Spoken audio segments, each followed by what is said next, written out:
Jobs, taxes, affordable housing. Voters have a lot of concerns right now, but overwhelmingly, people in Evanston are feeling the economic pinch. Evanston's a great town, but I think it's got, it's got almost like a big city sort of financial issues. Could the new mayor voters pick today fix old economic problems? Who you vote for mayor is important, and that's what really took me out here today.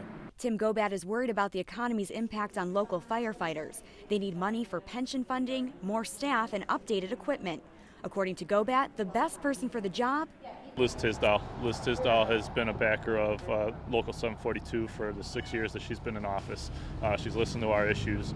She has a great track record with us, and we believe that she'll do the best for the city of Evanston. Nathan Halliburton owns Halliburton Funeral Chapel on Emerson. He thinks Tisdall is prepared to help the city's economy. She's for real. She's with the issues. She's always been trying to help, and she's a people person. And didn't just start now doing things. She's been doing things for people for a long, long time. And grants, getting people help and all that, quietly, not looking for a whole lot of personal publicity. And I like a person like that. Candidate Barnaby Dinges runs a business. His campaign is based on the economy. I've been running on an economic development and jobs platform. I think we need to create small and medium-sized businesses. You don't see it here, but within a block or two of here, we've got empty storefronts that have been empty for months, if not years.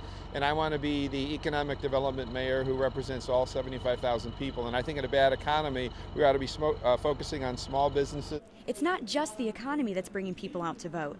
The relationship with Northwestern is very important. I also feel very strongly about the town-gown relationships. I work at Northwestern, I live in Evanston. I think we could have a much better relationship between the two. People at the polls are also concerned with low voter turnout. I'm worried. I don't know how much interest there is. This morning, things started off well at North Shore Retirement Hotel.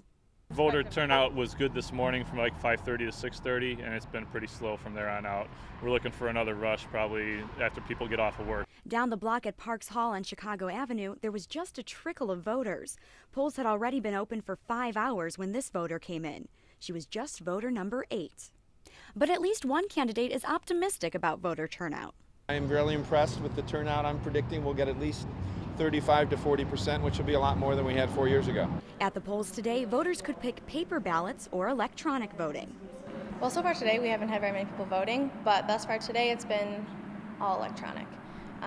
When I've done the presidential election, it was more paper.